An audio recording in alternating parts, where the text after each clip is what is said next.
The Cartoonerific podcast is sponsored by the Wonderful World of Animation Gallery, home of rare and wonderful fine animation art. Visit their website at wwagallery.com. And for our Cartoonerific listeners, you will receive a special 10% discount off any purchase if you purchase by March 25th, 2024. Just go to wwagallery.com and enter code CARTOON10 for your 10% discount. Once again, this discount is only valid until midnight, March 25th, 2024. Once again, visit wwagallery.com.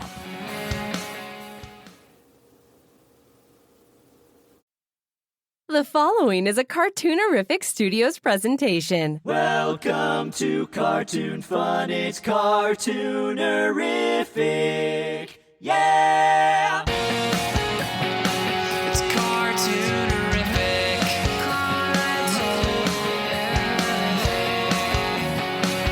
Cartoonerific.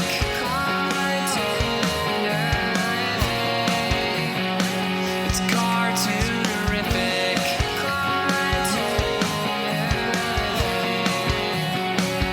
With your host, Brian Mitchell. Well, welcome to the Cartoony Show. This is Cartoonerific Classic Animated Cartoons Podcast. I'm your host, Brian Mitchell, and thanks for coming by. Last week on the Cartoonerific Podcast, our guest was Jerry Rees, and he was talking about his influences and his education, his mentor, Eric Larson, getting into Disney animation, working on films such as Fox and the Hound and Tron. This week, we're going to be talking about a film that he wrote and directed called The Brave Little Toaster. And so that's coming up in just a few minutes. And now, it's time for Cartoonerific News. Well, this may be news to you. It's not news to me, but there's some shorts out there that are available on the YouTube and Vimeo. It's called The Pups of Liberty. Let's see if I say that again. Pups of Liberty. It's produced by Jennifer and Bert Klein. It's basically American history, presented with dogs as Americans and cats as the English. It's very interesting. It's really well animated. It uses classical cartoon animation and has some of the top talents from Disney animation, like Dale Bear, who passed away not too long ago, Mark Henn, and Ruben Aquino. Some really fine character animation. It reminds me a bit of Ben and Me, and the animation itself kind of reminds me of some of that classic animation of Winnie the Pooh from the first 3 Pooh shorts that were done back in the 60s and 70s.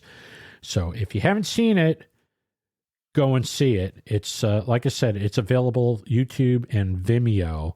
And if you just do a search, Pups of Liberty, and I'm messing that up, Pups of Liberty, you will find it online, and you should be able to view it. So please do. Anyway, getting back to The Brave Little Toaster, I did a search because I wanted to watch the film again, and I have the film on DVD, but I have all that stuff packed away because basically a lot of that stuff is available on the Disney Plus service.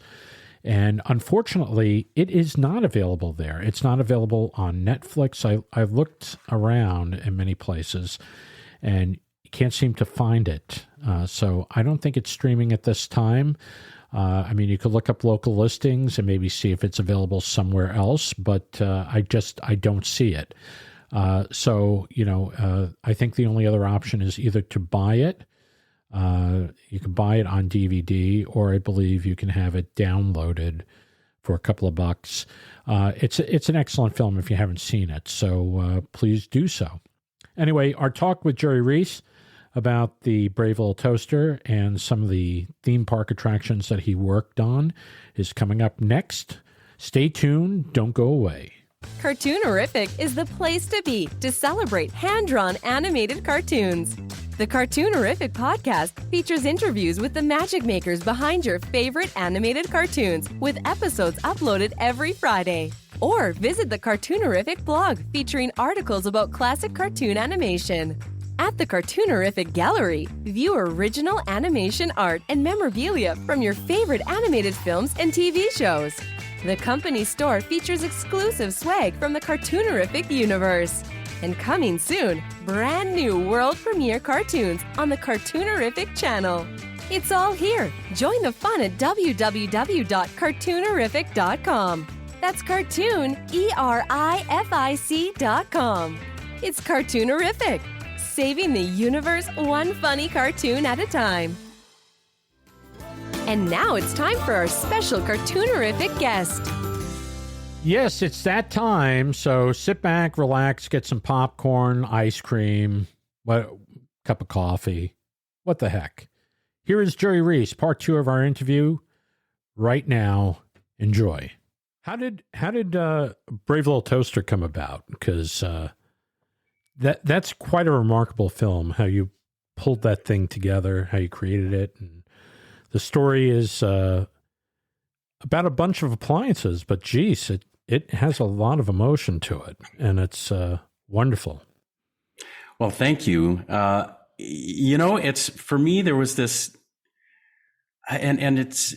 I must say the timing is interesting. Yesterday, I had a Zoom reunion with 15 of the crew that worked with me, and I'm later this month talking to David Newman about his score, and to Deanna Oliver and John Lovitz and Tim Stack about the wonderful voices they did for it. And so we were reliving the time that we had together, and just it was just you felt the ongoing warmth of the family that we put together while we were making that project, and we felt like we cared about each other, we cared about the characters, we cared about the audience that would see it, and it was such an emotional time for all of us, and we really were determined to. We just lived in that emotional, supportive family space together, and still feel that connection to this day. And thankfully, a lot of that spilled into the film.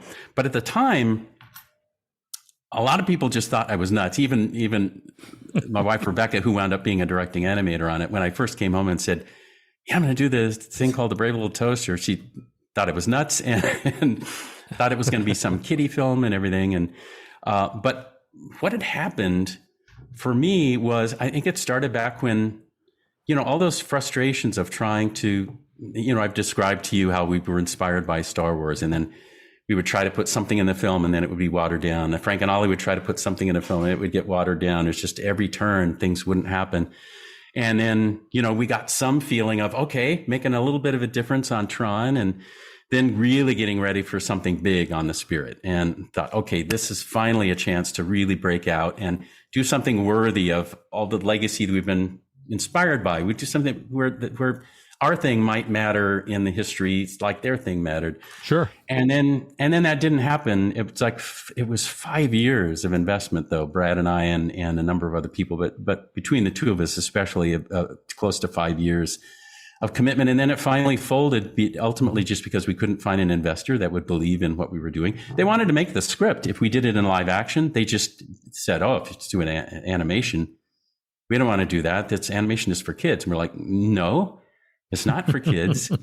And you read the script and you want to make the script. Oh yeah, we love the script. Well, that's the movie. It just happens to be in the animated art form. It's like, no, it's for kids. It's like, no, the art form doesn't automatically make things for kids. But anyway, it had gone for so long, and ultimately Gary was going through, for many other reasons, and believe me, we weren't pulling enough to make this happen, but he was going through bankruptcy. Oh, yikes. So we finally had to turn the Spirit off, and after all that work, and we had like 80% of the film storyboarded, just between Brad and I boarding everything. And It was beautifully, like, I used those thick and thin markers, where it was the brush tip. Yes. And toned everything. So somewhere in boxes, there's like 80% of the Spirit movie, like in storyboards. I hope Brad still has those. Right. But so we had to turn that off. And it was another, like, just just feeling like, oh my God, it's like we're starving to just do something that matters and do something where you get to do filmmaking and do storytelling. So the moment I went and told Gary, it's like, I'm sure you could use one less check to write every week. So totally believe in the film. If it happens, I'm right back here. But for now, I'll step away and we'll see what happens. So the moment I was free and word drifted down, my wife and I had moved up to Marin County. We were actually working out of Gary Kurtz's place up in San Rafael. Right. So as soon as word got out, Tom Wilhite called me and said, you have to fly down to LA. I want to get together about a project. Mm-hmm.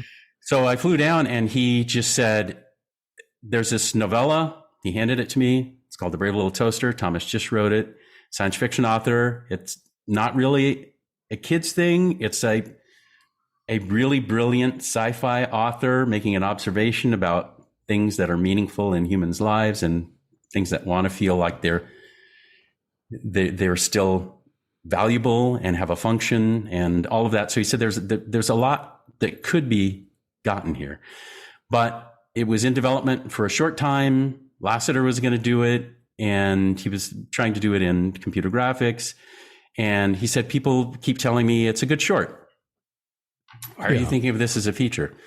So he said, so John's gone, and we still have Brian McEntee and Joe Rampt that were going to be in his crew are still available if you want them. And I said, oh gosh, yes, I think they're amazing. Mm-hmm. So he said, right now, people are telling me it's a short. So I need you to read this novella, and I need somebody to develop the story for be worthy of a feature, and to write it and to direct it. So I have hardly any money, but I can give you that. And I know the spirit just died, and I know like you're dying to make something. You can make this film. So I said yes and jumped onto it. And he really let me just shake the Etch-a-Sketch and start over. I went in and met with Joe and with Brian McEntee and looked at some stuff that was in the works, and then started reshuffling the story and figuring out the characters. And one of the things I was telling this to Brian last night, Brian McEntee, one of the things I saw was partway through, like midway through the original story, there was a junkyard they went past. And he had done these great drawings of really dark, foreboding stacks of these cars that are stacked, piled up, going into like a foggy sky and stuff. But that was partway through, and then they continue on their journey, and there's an owner that's abandoned them and stuff. And so I just went, that's the end of the movie. That's the graveyard. That's not partway through the movie. That's the end. If you're an appliance, that's the grave. Mm-hmm. So let's shove this whole thing to the end of the movie. Okay. And then we started brainstorming, and I gave myself, I also read to them. I found a couple months ago the first memo I ever wrote to my toaster team. So I read it to them, and it was hair raising to see how short our deadlines were. But I only had 4 weeks to redo story. Wow. And so it was Joe and me and Brian McEntee. Mm-hmm. And so that was one thing, is like different end to the movie. And then, okay, the person that abandoned them, I don't like them. So maybe it's a kid that bonded, like when kids play with the appliances stuff, and we used to give our kids ride on the vacuum and stuff like that. So like maybe they bonded with the kid, and that's who they think of as their owner. And it's not the kid's fault that the parents are selling the house. So now, okay, if that's their owner, who they think of as their master, then I don't blame them. And now I like them again. And then when they have a reunion, let's actually have them grown up. So now you can see the passage of time. So there was adding a whole bunch of layers of that. And then it's like, gee, there's no moment where the toaster has a big brave moment. It's brave the whole time generally, but well, if you put the junkyard at the end, and then what if they are there, they make it all the way to the apartment, but then they're stuck in the junkyard, and then if he comes there, then they could have a moment where they're trying to save the person that they've been trying to be reunited with from being killed. Like that could be a brave moment. Mm-hmm. So there were all these new things that were just sort of coming alive in that story process. Sure. But then I still felt like the ensemble was an ensemble. So we really sat down to go through each character and figure out, okay, what about the lamp? What about Lampy? And so we zeroed in on, well, he thinks he's really bright, but he's a little dim. We went, okay, that gives me something to write. And then Toaster is warm and everybody feels themselves reflected in the toaster. And if you're male, you think of it as male. If you're female, you see your own reflection, you think of it as female. If you're a flower in the forest, you think it's another flower. So it sort of is everyone for everybody. And so it's like, okay, that gives me something to write to. And the radio, always on, always the entertainer. You know, it's like okay, that gives me something to write to.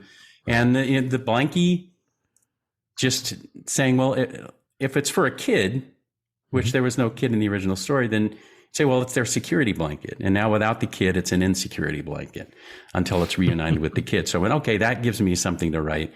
And then the vacuum, gosh, its function is to pull things inside and hold them there. And I thought, well, if you use that as a metaphor emotionally, it's like the character that holds everything inside. Right. Boy, are they headed for a blowout. So, you know, those decisions all, like, now there was something to write to. And so then charging pell-mell into writing that thing, I would just do a few pages at a time and then hand them out to myself and Joe and Daryl Rooney and Alex Mann, and then we would storyboard. And in my memo that I read last night to the group, it was one day for us to rough board and one day to tweak. That was it, the whole thing. Wow. So it was like your first rough, and then I would sit with everybody and as director, like, just do whatever tweak the next day, and that was it. And everything was just straight ahead. But that old notion of the studio system where you'd say, well, when you're storyboarding, and this is something that we all had to get in this mindset. I was used to, you know, seeing the kind of dramatic filmmaking in those classic Disney features. And then in the modern world, Brad and I would go see Spielberg films. We'd see Close Encounters and we'd be marveling over shots that were well planned and everything. And so I'm like, that's what a good director does. You know, you plan your shots and everything. It's like, why would you do storyboards that just generally show a bit of business, but don't have a cinematic point of view? And then later go, well, send it to the layout department. And then other people are going to sit there and take a few months to go, well, this is what the characters are doing. You might show it from these angles. And then eventually the director comes in and starts to mess with what the layout department is doing, et cetera. And went, no, a director decides the cinema. So on the first day, you're deciding how something is revealed to the audience. You should know before you do it. So I went, we don't have all the time. It's just, we decide the cinema right now. And then it goes into the layout department to support and improve on the cinema that's already decided. But I'm not opening it up to discussion to go, yeah, this wide shot might become a close-up. It's like, no, it was a close-up that pulled wide for a reason, and that's what it is. But man, everybody that worked on it just contributed so much individually. And Brian, in doing art direction and then layout supervision, and at first I think he felt a little handcuffed to go like, oh, the shot's already decided. But then I would challenge him. It's like, yeah, I decided on a wide angle low shot here, but make it better. Make it better than my sketch. Make it lower and make it more wide angle. So he would really then try to plus everything. It's like, okay, you decided the cinema, but I'm going to make it more kick-ass. Right. So it still gave everybody something to do and something to contribute to. And for everybody on it, I was so lucky to have people that were equally hungry to do something. And a lot of us talked about it, and it was our first time taking on something this big.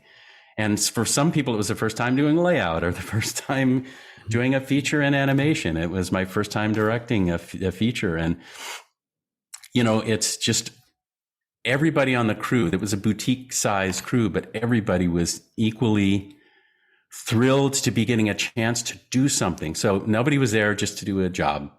They were there to try to make something that we could be proud of later, looking back on it and go, it was so sweet. Rebecca and Daryl and a couple people were talking about this last night, where they said at the end of the movie, and Steve Moore, he said, at the end of the movie, for anybody familiar with it, after they go through this whole journey together and they survive and they're reunited, and the toaster is kind of bent back into shape after it gets itself ground up in the gears and stuff. And they're in the trunk of the car heading off to whatever future at college with Rob and Chris, the master who's grown up. There's a scene where they're kind of chatting with each other in the trunk of the car.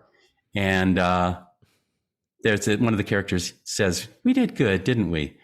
And that they were, as a crew last night, they were just saying, it felt like that was us saying it. It was Sure. our whole team going, we went through the swamp. We went through the electromagnet trying to grind us. We went through all that stuff and we made it. And we felt like we were the characters who were finally getting to breathe a sigh of relief and go, I think we did good.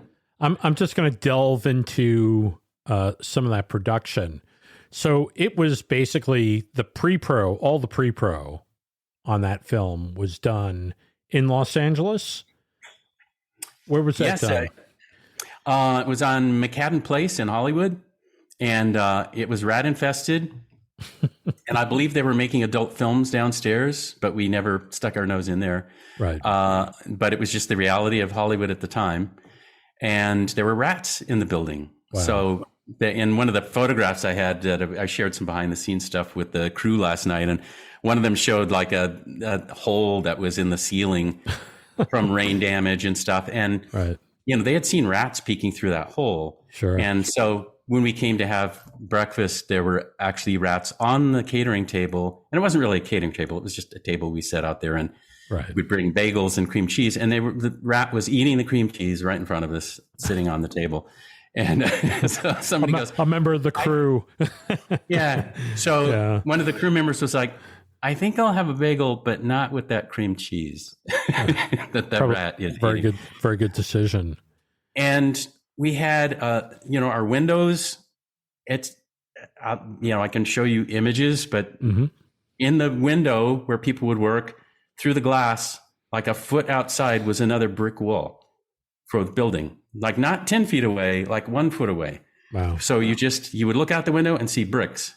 And inside on the walls, bricks. Outside the window, bricks. And so we were not in a conducive atmosphere for creativity, but everybody just hyper focused. There was so much production that everybody had to get through. Like it was like the Indiana Jones ball that rolling towards us. So with the storyboards and the writing having to stay slightly ahead of the storyboards, having to stay slightly ahead of the layout, and the character design staying slightly ahead of the animation posing, and it was so collapsed on itself that there was sort of no time to look around at the rats and the bricks out the window and all that, right, and the strange sounds coming from downstairs. It's just we had to focus on what we were doing every moment. Did you start the animation in LA and then bring it overseas? Because you all went with it, right? I mean, it basically... Yeah, there was a whole team that I took with me. And yes, we got as much done as possible with the storyboards becoming a layout. And we would take the storyboards and attach them to the front of the envelope where the layouts were, so that the animator could see the poses that we'd done in the storyboard sketches, which, since we were animators, we kind of did poses in our storyboards that were key emotional moments. So it wasn't just like one size comparison in a layout, which often happens. It was actually the breakdown of emotional expressions through a whole scene, stacked in storyboards on the front of that layout. And we did experimental animation to establish how the characters would even move and what would make them individualized, and then did a few minutes of animation here, but did a lot of prep, and then took it overseas. And then we had to keep everything rolling along with my team. Now we were all living over there. Where was the production overseas? Was that in Japan or? It was in Taiwan. It was at James Wong's Cuckoo's Nest studio. Okay. And James was a savior to us. He said, look, I'll give you a price break. I know you've got very little money, but I know that, like, you went to Cal Arts and then you were a Disney feature animator and now you're directing this. So you could teach my people something about Disney animation. And he would look at Rebecca and Randy Cartwright and all these different people and go, you just came out of Cal Arts and you just graduated, but you just did a whole Disney training thing. So all of you can help my people learn more about the Disney tradition. And I would like, when you leave, for my group to be more desired for other productions. So that is reason for me to give you a price break, since you'll be holding classes basically while you make your movie. Right. And so that's what he did. And he did a really important thing. And I always appreciated this. I had a heart to heart with him, and I said, since you're asking us to try to train people in as much as we can convey about our Disney training, one of the things that I need to do as director is just to handpick from your team whoever is most capable of taking on certain kinds of animation. And I have to be able to ignore the seniority of your system. I don't want to know if somebody's been here for 10 years and deserves something, or if somebody's just walked in and only been here for a week. I shouldn't know any of that. I should just look at their work and go, okay, we need this person, this person, this person, and I need them in this job position. And if it happens to be somebody with seniority, great. If it's somebody that just walked in and suddenly they get promoted above 20 other people that feel like they deserved it, it's kind of has to be how this works if we're going to do something this crazy fast and learn and have a quality standard. And so he agreed. Wow. He said, I'll let you do that. And I know that was a big deal. And so he let me handpick people, and it was great. And then in addition to being one of the directing animators, Rebecca, who had experience as an assistant and as an animator, realized that she had to do a lot of training of their assistants before they could even be ready to do good cleanup. So in addition to her dealing with animation as a directing animator, supervising scenes and animating scenes, she also taught the assistants how to do good cleanup. So a lot of us were switching and wearing a number of hats, and we were there for six whole months. So it was 6 months prep and 6 months overseas, and then 6 months post. Wow. Incredible. How many people went across to Taiwan? The team that went to Taiwan with me was Rebecca Rees and Brian McEntee, Joe Rampt, Steve Siegel, Randy Cartwright, Chuck Richardson, Steve Moore, Chris Wall, Kevin Lima, Ann Telness, and Tanya Wilson. Wow. And Ann Telness is now a Pulitzer Prize-winning political cartoonist. And of course, Kevin Lima, and all of them just have amazing careers that they've. Well, Kevin Lima directed Enchanted, right? Yeah. Yeah. And Goofy Movie and yeah, your other stuff. So, but yeah, they all went overseas, and so we stepped over there in 1985 and stayed for 6 months, and actually partway through, one of the producers came back and said, "Okay, we're running out of money and you're done now anyway, so you have to go back." And I said, "Well, no, we're here for 6 months. We all sublet our apartments and such for 6 months because the deal was we're here for 6 months, and that's James, and the schedule and everything is 6 months." Wow. It's like, no, it's just 2, and you have to go home now, and we don't have the money. And I said, okay, somebody's playing with the money. I don't know what's going on, but that's not true. It's 6 months, and I have to keep my crew here for 6 months. Otherwise, there's not a movie. So I just said, look, I will, whatever you were going to pay me for this whole 6 months, just give back to the production so we can keep going. Brian McEntee said the same thing. Wow. Joe said the same thing. So we just only lived on per diem and had no salary for 6 months. And that's what let us keep afloat and keep our team there and finish the movie. And, I'm still 6 months in the hole on the film. I never got paid back. They did write up paperwork that promised to pay back, but they didn't do that until Brian actually took them to court, and I helped them with that. So to at least be a witness. And so he got some of what was owed him back, but I never saw that. So I'm officially 6 months in the hole for the film, but wow. That was the thing. It wasn't a job. It was a film that we were dying to make, and we cared about it, and we cared about each other and the characters and the audience. And we were starving to make something. So I wasn't about to let it die. And if I had to do something that extreme, so be it. It's an incredible sacrifice to make a movie. Was there additional money? There had to be additional money in the budget for scoring the movie. And yes, there was, and all in $2.25 million for the whole film. It's amazing. And David Newman did an amazing job with the score, and we went to the New Japan Philharmonic to record there. So yeah, that was an extraordinary experience. He would describe the film as being so sad. He said, "This is so sad," and he told me, and it was, boy, he really embraced the character's journey and the inherent metaphor that we all feel for wanting to be worthwhile and not like outlive our warrant and not want to be replaced by next year's model. It's like there's so much that resonates with just our needs as human beings in what the characters go through. Oh, sure. And he said, and I talked to him about this in general in his work.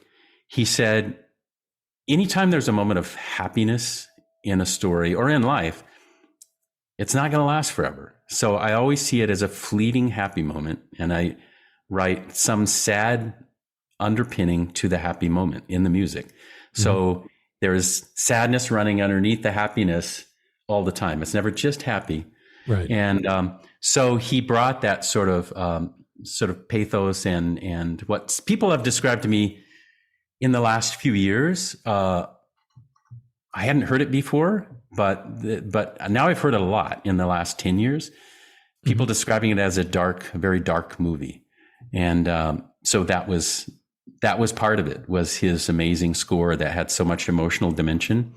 I think gave it the emotional depth, and the actors completely embracing being in the moment.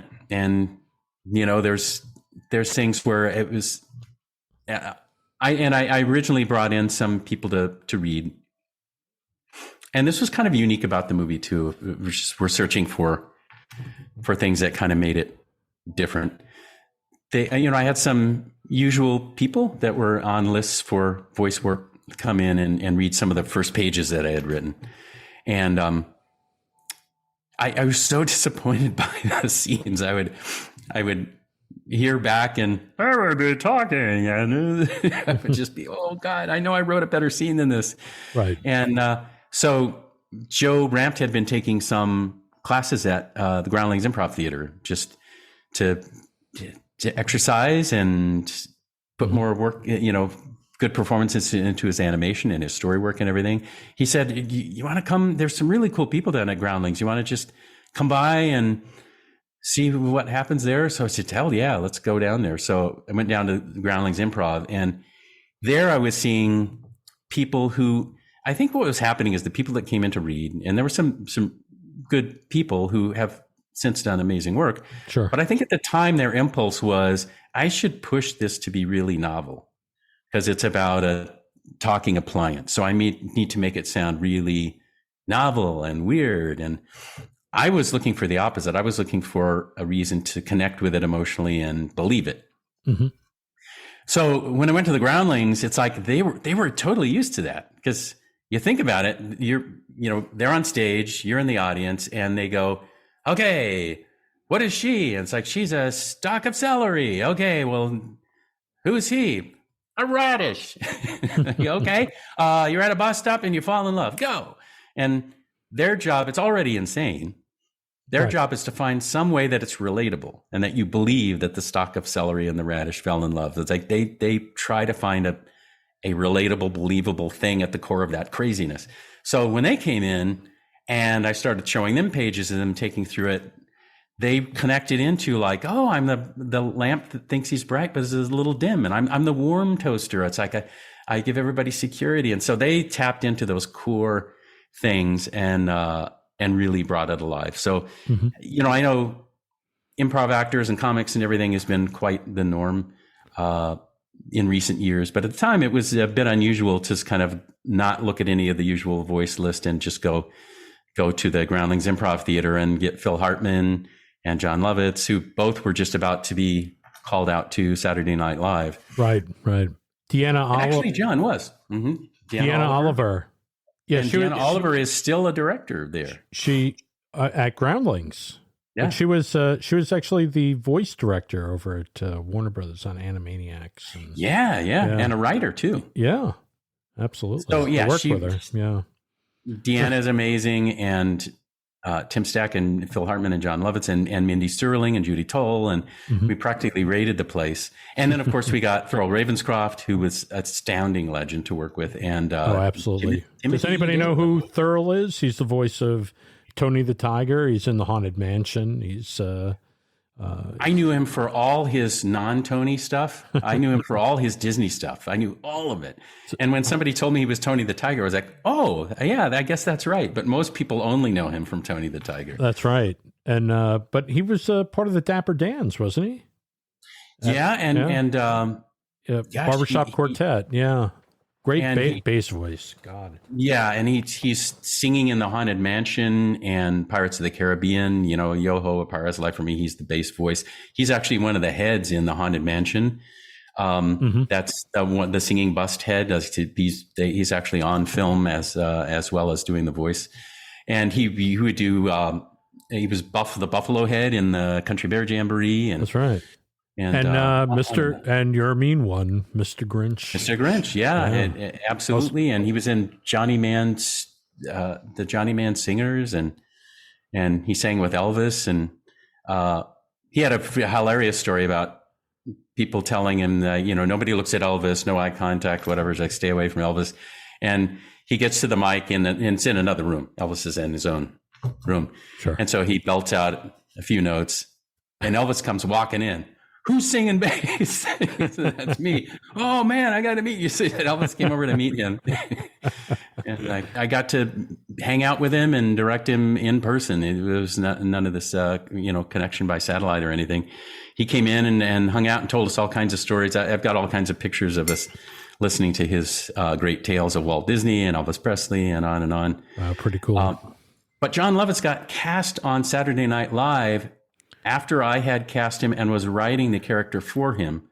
So his agent just gave a cursory call and went, he's gone. John's on SNL now. Big break. Bye. so I called him back and said, John, please, I wrote this for you. You got to stay here and do it. So he's like, maybe we could work something out. I don't know. So we got Buzzy's recording studio and just did one marathon session to record his entire track for the whole movie. I sat in the booth with him and fed him the other characters' lines, and he did a marathon session. He got halfway through, and Don Ernst, who was my wonderful editor on the film, and we went on to do things like produce Aladdin. And he motions me in after we'd been a few hours at it, and we're halfway through the movie.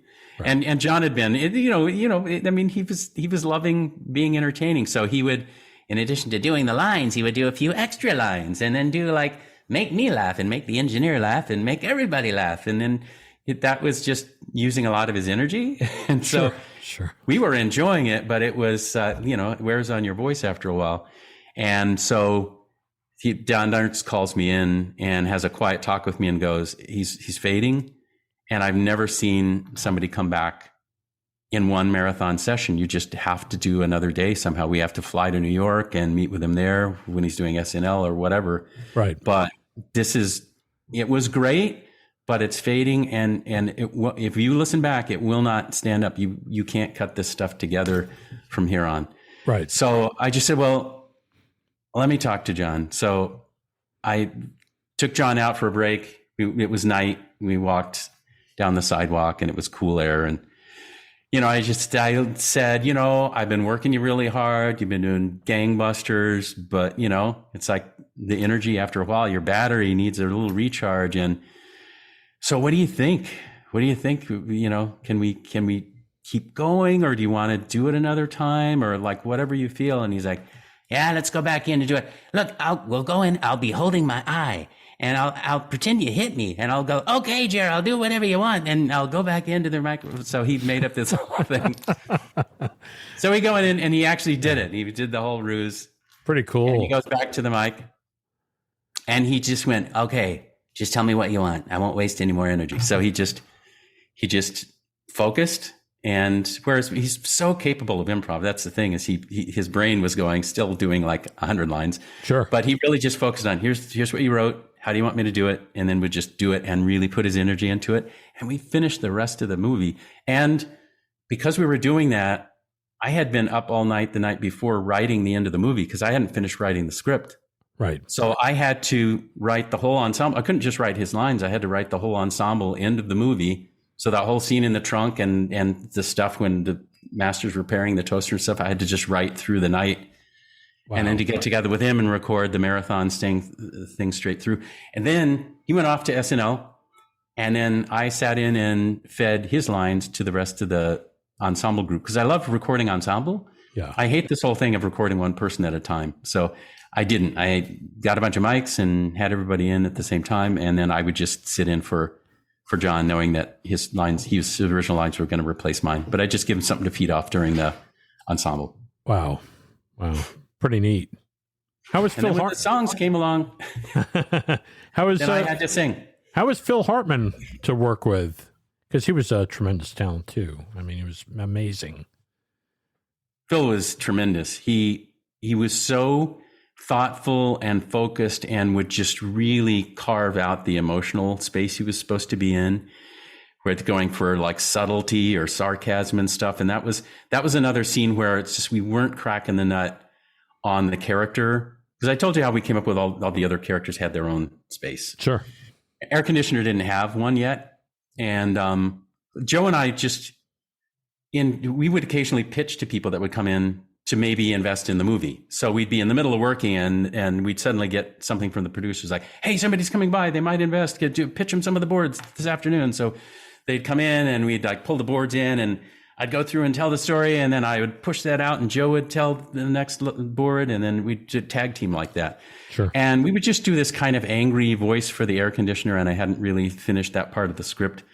But just angry didn't fit enough. It wasn't like the lamp who thinks he's bright, but he's a little dim. There's something just that fits for that.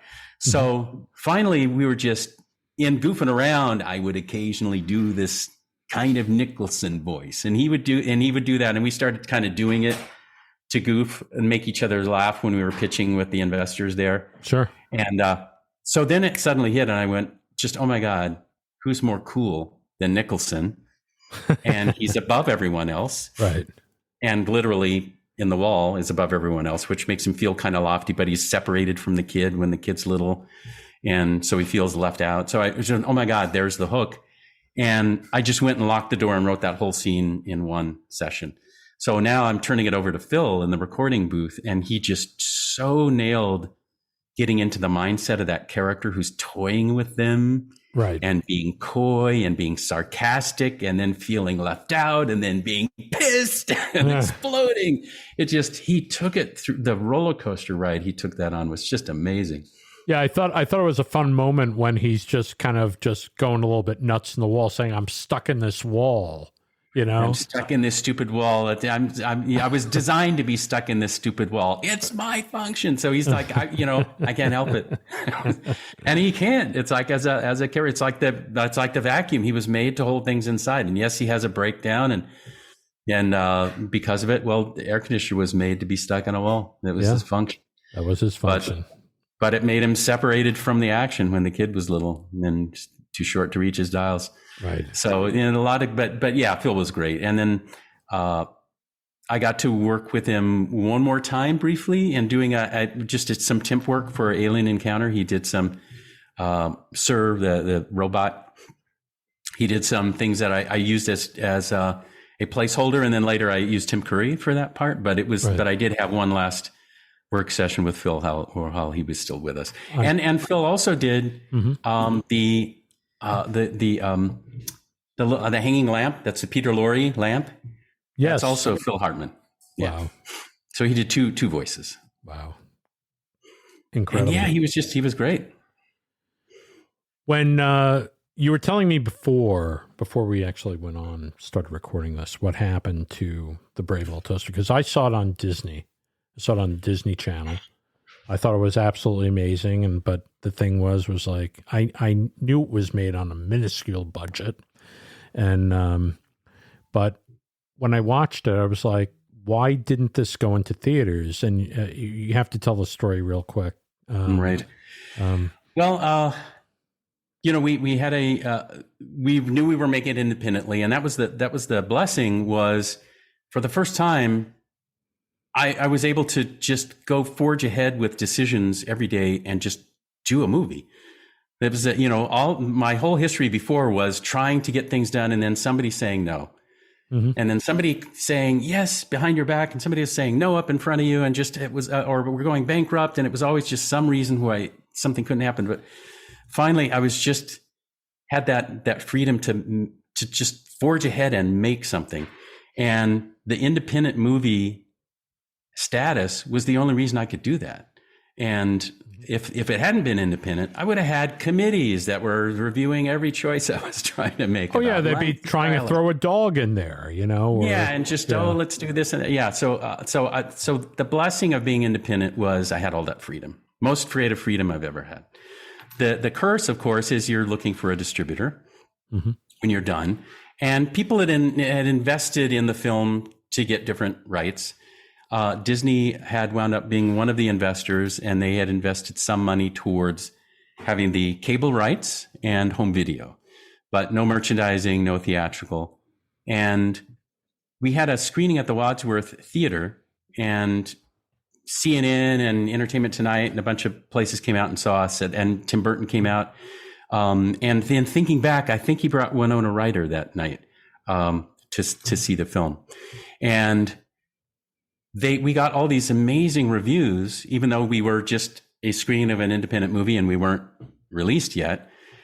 There were these to die for reviews, say sharper and wittier than anything you've seen coming out of Disney. And finally, a film that proves they can make them like they used to. And for kids and adults alike, it's for the whole family, and on and on. It's the best stack of reviews that I could ever hope for. Right. But, that didn't sit well with Disney, because at the time that made it look like a competitor was getting all these reviews that were giving our little independent movie higher praise. Right. Than what was going on at the studio at the time. And and then I let everybody found out then that we were scheduled to go to Sundance. And so Will Hite and all of us were hopeful that if we went out to Sundance Film Festival, we could have a chance to really woo a distributor and get out in the theaters. And so we announced that we were officially accepted. We were going in the Sundance. And as soon as that happened, the Disney Channel put out a announcement that they were moving up the release of our film on the cable channel much earlier, which of course would kill our chances for theatrical. Yeah. So that became this weird chess move that was going on, but I still crossed my fingers and went out to the Sundance, and we had our screening there, and I had two of the judges came up and took me aside and quietly said, well, we did a review of everything, and just privately discussing, we agreed that you have the best feature here this year. Mm-hmm. And we were up against some amazing films. The Coen brothers were there, and it's just like, but they said, if we give it to a cartoon, Sundance gives the top prize to a cartoon. We just don't think people will take the festival seriously. So we're going to give it to another film. But I wanted you to know that we really thought you had the best film here this year. So, it's kind of a thank you, I guess. But I had another judge come up. So the two of them told me that this is what had happened. So I'm going, well, damn, that's not going to help us. But I found somebody from Scurus came up to talk to me, the art house distribution groups, Scurus Films.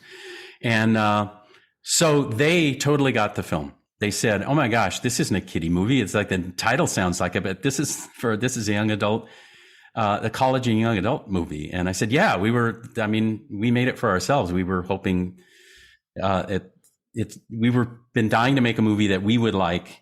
So we made a film for ourselves, and all of us were in our 20s. And So they got it, and they said, well, we wouldn't even need a matinee for families. We just would get show it at night at our art house theaters for, this is a date movie.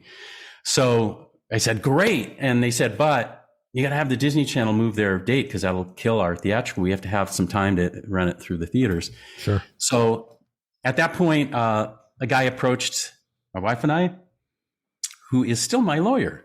Wonderful guy named Peter Nichols. And he was just starting out in the industry. And he said, hi, I'm just starting out as an entertainment lawyer. I loved your movie. Do you need a lawyer? And I said, yes, as a matter of fact, I do need a lawyer right now. I've got this crazy situation. So I explained it to him. And he went and he worked back and forth between Disney and Skouras and just came back to me and said, I don't get it.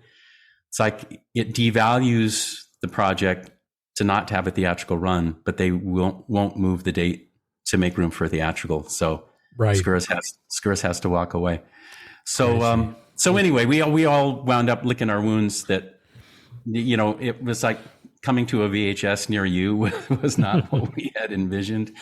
And nobody was doing merchandising or theatrical. There was a limited theatrical releases here and there that wound up just going to certain cities that Tom was able to put together over a number of months later, but we never got an official release. Right. So I was, and at the time, once we were in the video stores, I was seeing promotion for the other things they were releasing, but not for Toaster. So wow. I would go into video stores and actually, I admit, I would actually take Toaster, which was buried in the back, and I would bring it out and put it in front of like Jungle Book or something else. How horrible. Put it up front to go like, look at us, we're here. We are here. And then people discovered it, but most parents thought, oh, this is a babysitter film, which had not at all what we were making. No. But kids went through it, and I hear equally, it scared the crap out of me and gave me nightmares, and I loved it. So I hear both equally. It has a very somber, dark. Well, it's very quiet when the film opens up. It's basically the credits come up. And was that you wanted that? I would imagine. Oh yeah, I wanted mystery, and I did the whole thing. It's just, to me, it was the filmmaker in me finally getting to speak. Yeah, it's a wonderful opening. Teasing.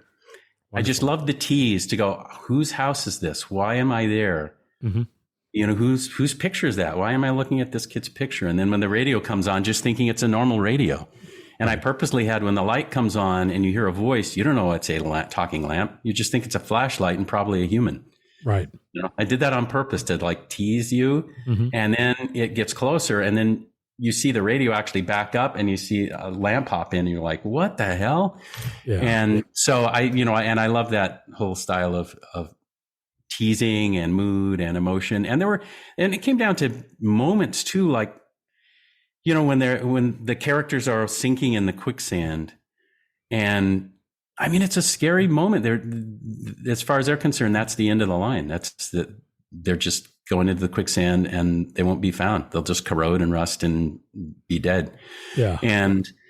But when Timothy E. Day, the cute little kid that did Blanky, there's a scene where he's about to go down, and Deanna did a wonderful voice where she's terrified for him and is going, try to untie yourself. She's screaming to Blanky. And he looks at her and he says, I'm not scared. But he has a quiver in his voice. Yeah. And he is scared, but he's saying that to make her feel less bad as he dies. So, but we knew that stuff. We talked about that stuff. It's like, we don't want to wink to the audience like, oh, they think they're in trouble. It's like, no, this is a world we believe with them. And this could be the last time we see them. They're sinking in the quicksand. So have the characters believe it, have the audience believe it. And if salvation comes, so be it. But right now you're just in the moment. And in that moment, he's terrified, but trying to say he's not, so that she doesn't feel so bad when he dies. So, right. So we would discuss those things as we recorded them. What was the next step after Brave Little Toaster? Because that finished up, you went back to LA, and what was the next project? Was that the next project was just the common thread was I got to direct Robin Williams, who was also a genius in improv. So I went from working with all these groundlings Right. to the next person I directed was Robin Williams. And basically, he's shape shifting in that attract. Now, this is for the animation tour at the Disney Studio Florida complex. It was called Back to Neverland. It was, once I was directing and redid story, it was called Back to Neverland. I got a call from Mark Kirkland, who I had gone to school with, and since a lot of people would know him for having directed, I think, more Simpsons episodes than anyone else, still going. But he was line producer on a project for the animation pavilion at Walt Disney World in the Disney MGM Studios. They were going to open up. So they wanted to have a functioning studio there, and you would see what makes Disney animation special film before you went on that tour. So he just called me up, and I didn't even know about it. And he said, we're making this thing for Disney. I'm at Bob Rogers and Company's studio, and I'm trying to bring together a team to do this. And we've actually been at it for close to 10 months. And we've even had Frank Thomas and Ollie Johnson come over to collaborate. And we have two versions of it that are really well developed, but we just feel like the wind's going out of the sails. And I like the way you do story, and I'd like somebody to come and be a fresh eye. Can you just come give us your 2 cents? So I went over and took a look at what they had, and they had a Siskel and Ebert version talking about how many drawings per second and all of that. They had a Carol Burnett and Donald Duck version. And it always seemed to emphasize the technical aspect. So and they wanted my opinion. The whole reason was, here's what we have. We think it doesn't have the proper energy. You used to be a Disney feature animator, and this is the story of what makes Disney animation special. So from your perspective, are we telling that story? And I said, well, all due respect, lots of fine work went into this, but no, you're not telling the Disney story. That any studio could brag on the same thing. So what makes Disney animation special is that every department is the story department. You don't pick a color because it's pretty. You pick a color because what it says emotionally about the character right now. For props and clothing and everything, every department is participating in the storytelling. And I had developed a thing that I had used as an argument against the producer of or director producer of Plague Dogs. He was trying to talk us into coming to work for him, and he was arguing that animators should just shut up and trace rotoscope. And that was not a good sales pitch for Tim Burton and I, who were in his office, and he was trying to talk both of us into going. We had carpooled on a long trip to go up and meet him, and then we hear this kind of stuff. So we're like, okay, we don't need this. So I had come up with this phrase, it's not how you move the drawing, it's how the drawing moves the audience. I said, that's what an animator is about. That's what the Disney animation is about. That's what we should be doing. So I hit him with all of that, and said, I said, if I were you, I would pick somebody like Robin Williams, who's just this amazing talent. And I would take him step by step and turn him into a cartoon character and have him feel how the color made him, different colors made him feel different moods. And different backgrounds made him feel different things. And different music makes him feel different things. Like, have him live the experience, like go into it and feel all of that, and prove to him as he feels all these emotions happen that, the special magic of Disney is that. And so they said, well, let's meet in the morning and have another talk. So I came in the next morning, and I had written up a whole Robin Williams blah, blah, blah, blah thing. And Bob was just like, no, don't, let's not read through that. Let's keep talking. We hear you loud and clear. So I think we get a straight man to work with Robin. That'd be good. So, Walt did that, the straight man to a lot of his characters. So it's great. So we agreed on Walter Cronkite being a great straight man to work with Robin. And then I was shocked. He just got on the phone, and while I was there, and George Victor was there, and Mark Kirkland was there. And Bob just got on the line and called, and I think he was just talking to Schneider. I was hearing somebody who eventually was yelling on the phone, saying like, that the two versions, we think we're going to unplug those. And I'm hearing screaming on the phone. He's like, well, this guy Jerry Rees came by and like, who the heck is Jerry Rees? So they're like, want to know who. Well, he was a feature animator. So and then he hangs up and says, okay, you've got like 4 weeks to do a version of this to present to Schneider. And if it gets past him, you got X weeks to do something for Katzenberg. And I went, what are you talking about? This, I just came by to give you my opinion. And they went, oh no, you have to direct this. So I was suddenly shoved into that chair. But then my next battle was, I had suggested Robin, and they went, okay, good idea with taking somebody in, but not Robin, and that this was resistance from Jeffrey's camp. He said, crotch grabbing adult comic with substance abuse problems. That he belongs nowhere near Disney Animation. Mm-hmm. He's in Good Morning Vietnam. We're doing that project with him. He's like R-rated adult live action movie. That's where he belongs. It's like, I know you want to be an auteur, but no. So my argument back was, well, do you think Pinocchio is a charming Disney feature? I said, yes. Well, do you know who played Jiminy Cricket? Well, his name was Cliff Edwards, and his stage name was Ukulele Ike. He worked Blue. You could buy records with him singing nasty songs. And sadly, he died of substance abuse problems. And so I think he's really the equivalent of Robin. And Walt looked past all of those impediments and just saw the magic that this guy had. And he is magic. Jiminy Cricket is the perfect casting. And I said, I think this is not like Jerry the auteur choice. I really think this is a very Walt kind of choice. And I cite Jiminy Cricket, Cliff Edwards as my argument. So then it was like, okay, so Jeffrey gave in, but it was just because this is a short and it's away from the feature division, it's over in the parks, the parks, they expect, especially Disney MGM Studios, they'll expect a little different tone there. And if it fails, at least it's just a short that failed and we won't be risking one of the features. So I got permission. And then Robin was a dream to work with. One of the sequences I had was let him improvise and did metamorphosis animation. Franz Vischer actually was my animator to do the metamorphosis scene. Mm-hmm. And John Musker, who I went to school with, and Ron Clements looked at that sequence and was like, that could be the genie, Metamorphosis and Robin Williams. And that led directly to him being cast in Aladdin next. So they went from like, no, Robin Williams does not belong. He's dangerous to like, oh, we love Robin.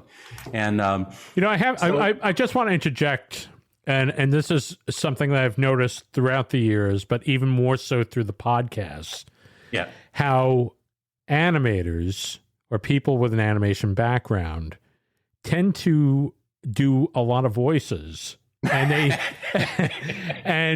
they're actually into it now and then. They're spot on.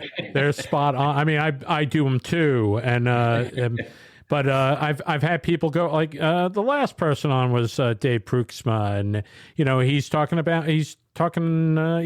to go into all these different impressions of characters. That he worked on. So it's just an observation. I don't know. I think a lot of times I don't even realize it's happening. It's not well. You could go on stage. You have another career going for you.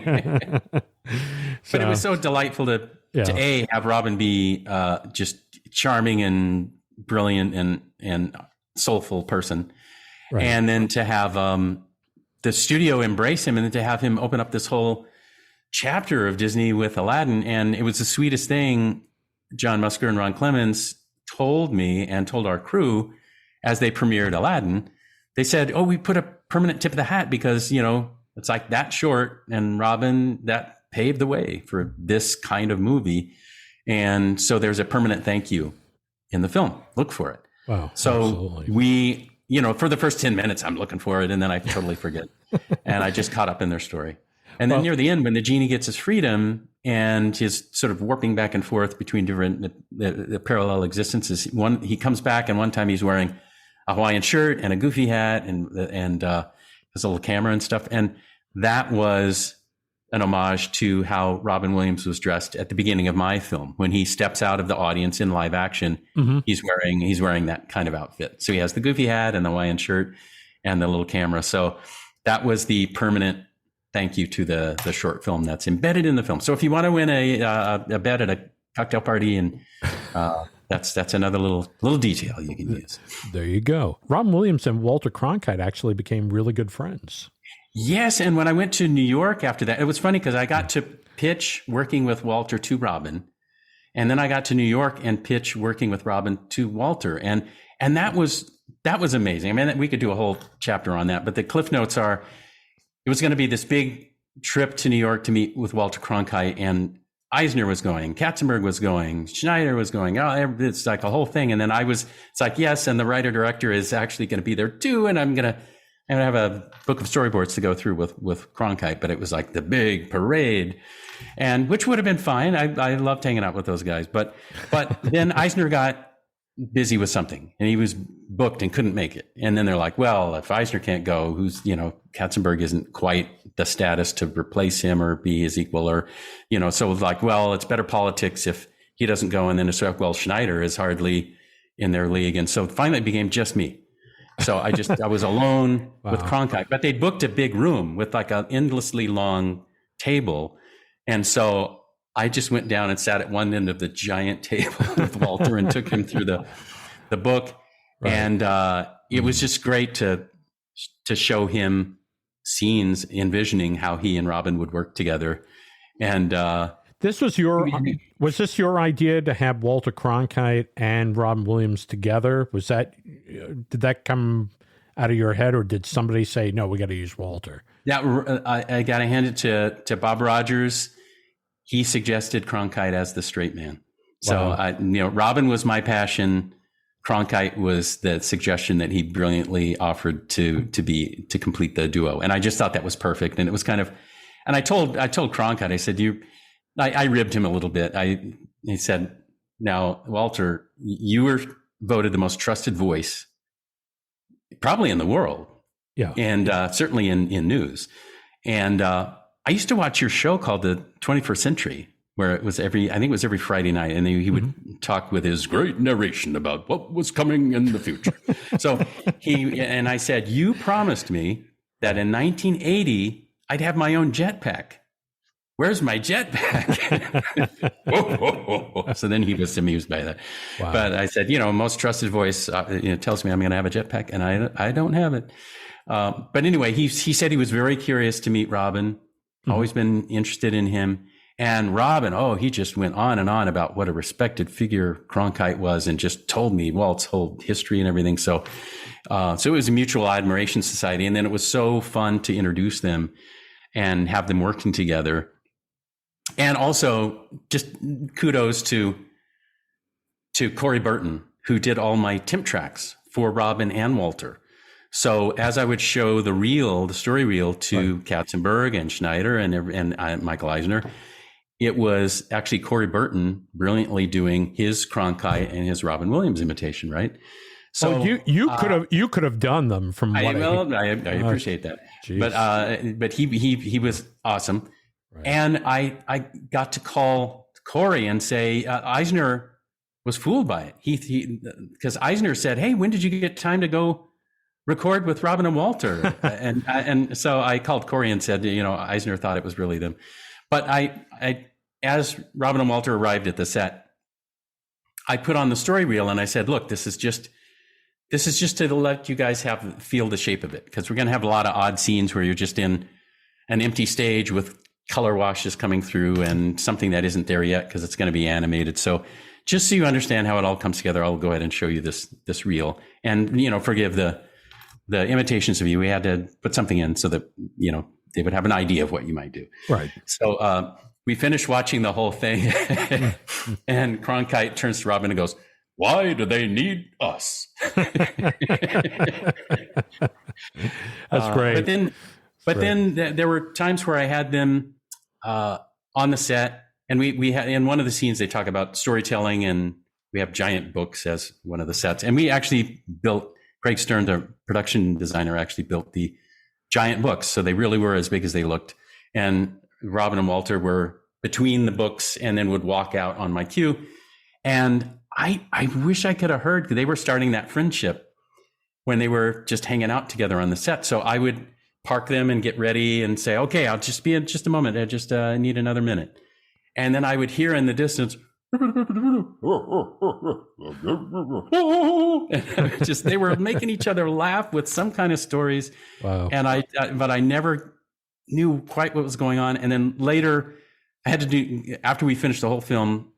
But we had some little short segments that played in a walk around tour in the same building that had smaller bits with Robin and Walter after the main film. And I had to go get some additional lines for that in New York, where Robin was playing Waiting for Godot at the Lincoln Center with Steve Martin and F. Murray Abraham and what's his name? Bill Irwin. So they were performing Waiting for Godot. So I went to meet Robin to record. I tried to go to the show, but it was booked. And so I went and recorded with him, and he talked about meeting with the Cronkites and having dinner. It's like, oh yeah, they got together, they had dinner, and they were going to get together again later on. So this whole friendship had happened because of that. And I was so happy that had happened, because they both seemed to get such joy from how different, it's like night and day. Right. But both of them very genuine. And I must say that Cronkite was as charming and had as much of a twinkle in his eye and intelligence as you would hope for. Wow. And Robin was just as much of the sweetheart and genius as you would hope. So, I mean, lucky me to work with two such people. And I got to be a real hero to introduce Cronkite to my parents. So, oh, wow. Wow, that's great. So on the set. So Jerry, I want to thank you for the time. We've gone really long, and I'd love to pick up at some later date and talk about the feature film you did, which was Marrying Man, and I'd like to talk a little bit about that. But I want to talk about all the stuff you've worked on for Walt Disney Imagineering. You're an Imagineer. 22 attractions to date. Yes. The first one being Back to Neverland, but other crazy ones. I just came back from Walt Disney World and made it a thing to actually go on all the attractions that were still there that you worked on. So, we have to talk about that at a later date. But I don't want to keep you too much longer. I appreciate all the time. Just found out, by the way, I'm having done now, and I'll either pick them up probably Wednesday, my own videos that I took during the making of Cranium Command and Alien Encounter and Michael and Mickey and Cinemagique.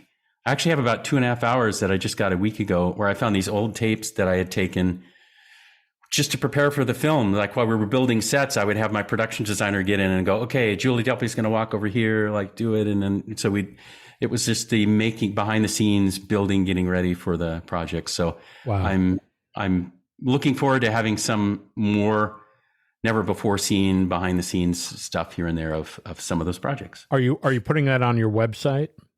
I'll figure out what to do as I get more of the material together. I thought in the case of Cinemagique, it would be really fun to do an A/B, like here's why we're building it, and with my, production designer walking it, and now here it is in the finished thing with Marty and Julie Delpy in the same scene for real, and sort of just do an A/B cut and then post that somewhere. But probably I might start another, just add it to my YouTube channel, make my YouTube channel a little more robust. That'd be really cool. Something like that. There's a lot of stories over the years, and sometimes I go on. So no. It's great. It's great because sometimes we get some interesting material coming out just by some of the questions, and since it isn't live, I know you can cut wherever you need to. I can cut. I have the magic. So, I just. Once again, I just want to say, all the work that you've done over the years, I've just been amazed by all the stuff that you've been involved in, and you should be a Disney legend. It seems like they just hand them out okay, you're a Disney legend, you're a Disney. Don Hahn got his, which I sent him a little text saying well deserved, very well deserved, right. and long overdue, and you should be. Mine'll be posthumous. It'll be somebody figuring it out someday. No. But anyway, thanks for coming on here. Do you have any questions or comments about the podcast? please email Brian at cartoonerific.com. Your email may be featured in one of our future shows. Hey, thank you, Jerry Rees, for coming on doing that wonderful interview with us. What's interesting is we've only scratched the surface of Jerry's career. He's worked on 22 theme park attractions. We've only really talked about one of them. So love to have him back. Those 21 attractions, they're a lot of them are fan favorites. So, we have to have Jerry back, talk about all that. So hope to have him back real soon. Next week on the Scrumptious Cartoonerific podcast, our special guest will be impressionist and voice artist extraordinaire, Mr. Keith Scott. Now, Keith is not only a brilliant impressionist, he does the classic cartoon voices oh so well, and I hope he does a few on next week's show. I'm crossing my fingers. Let's hope, all right? He's also written one of the best books on animation history about the J. Ward Studio, and that book is called The Moose That Roared. I believe it's still in print. If you don't have it, if you haven't read it, read it, buy it, make it part of your library today. It's a great book. Keith has a new book coming out about the golden age of animation and all the people that did voices for the cartoons. Now, everybody knows Mel Blanc did Bugs Bunny and Tweety Pie and Sylvester. As a matter of fact, he was the only one credited. But did you know there were other people that did voices for those Warner Brothers cartoons, but were just not credited, and everybody thought that it was Mel Blanc doing everything? Well, you're going to hear a lot about that next week. So anyway, that book, Cartoon Voices, available through bearmanormedia.com. If you don't have it, go out and get it. And if you want to listen to the podcast first, listen to the podcast and then buy it afterwards. There you go. So you have your choice there. Anyway, if you haven't subscribed, subscribe. If you haven't told a friend, tell them now. Anyway, I want everybody to have a great day. I want you to have an excellent week. And we'll see you all again next time. Thank you so much for tuning in. This has been a Cartoonerific Studios presentation.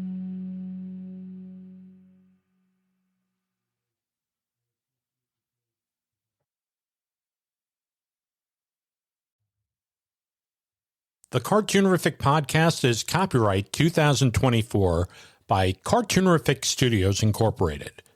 All rights reserved.